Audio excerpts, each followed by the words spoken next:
क्या हेमंता विश्व शर्मा अगले प्रधानमंत्री बनेंगे?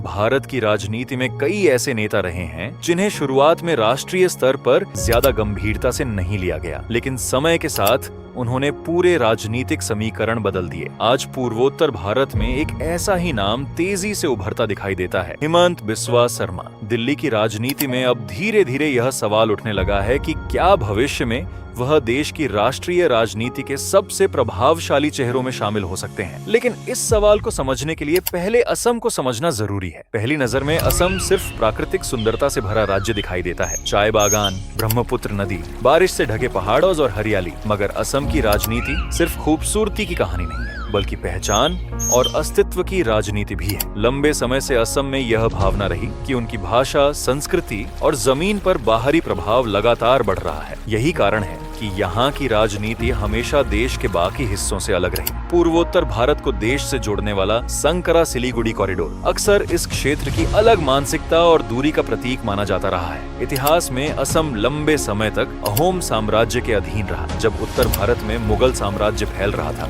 तब असम अपनी सांस्कृतिक पहचान बचाने के लिए संघर्ष कर रहा था। 1671 का सराय घाट युद्ध आज भी असमिया अस्मिता और प्रतिरोध का प्रतीक माना जाता है, जहाँ लाचित बरफुकन ने सीमित संसाधनों के बावजूद मुगलों को रोक दिया था। ब्रिटिश शासन के दौरान असम में बड़े आर्थिक बदलाव हुए। चाय उद्योग, रेलवे और तेल उत्पादन बढ़ा, लेकिन इसके साथ माइग्रेशन भी बढ़ने लगा। धीरे धीरे असमिया समाज में यह डर मजबूत हुआ कि कहीं वे अपने ही राज्य में अल्पसंख्यक न बन जाएं। 1947 के विभाजन और 1971 में बांग्लादेश बनने के बाद यह चिंता और गहरी हो गई। 1979 में ऑल असम स्टूडेंट यूनियन के नेतृत्व में बड़े आंदोलन शुरू हुए। राज्य में हिंसा, विरोध प्रदर्शन और अस्थिरता बढ़ने लगी। 1983 का नेल्ली नरसंहार भारतीय इतिहास की सबसे दर्दनाक घटनाओं में गिना जाता है। इसी दौर में उग्रवाद और अलगाववादी संगठनों का प्रभाव भी बढ़ा। इसी माहौल में 1969 में जन्मे हेमंता बिस्वा शर्मा बड़े हुए। उनके पिता कैलाश नाथ शर्मा साहित्य जगत से जुड़े थे, लेकिन उस समय असम का लगभग हर युवा राजनीति से प्रभावित था। गुवाहाटी के कॉटन कॉलेज में पढ़ाई के दौरान हेमंता छात्र राजनीति में तेजी से उभरे। वे बहसों, संगठन और नेतृत्व क्षमता के लिए पहचाने जाने लगे। 1996 में उन्होंने कांग्रेस के टिकट पर पहली बार चुनाव लड़ा, लेकिन हार गए। हालांकि उन्होंने राजनीति नहीं छोड़ी। वे लगातार अपने क्षेत्र में सक्रिय रहे। लोगों की मदद करना, सामाजिक कार्यक्रमों में शामिल होना और जनता से जुड़े रहना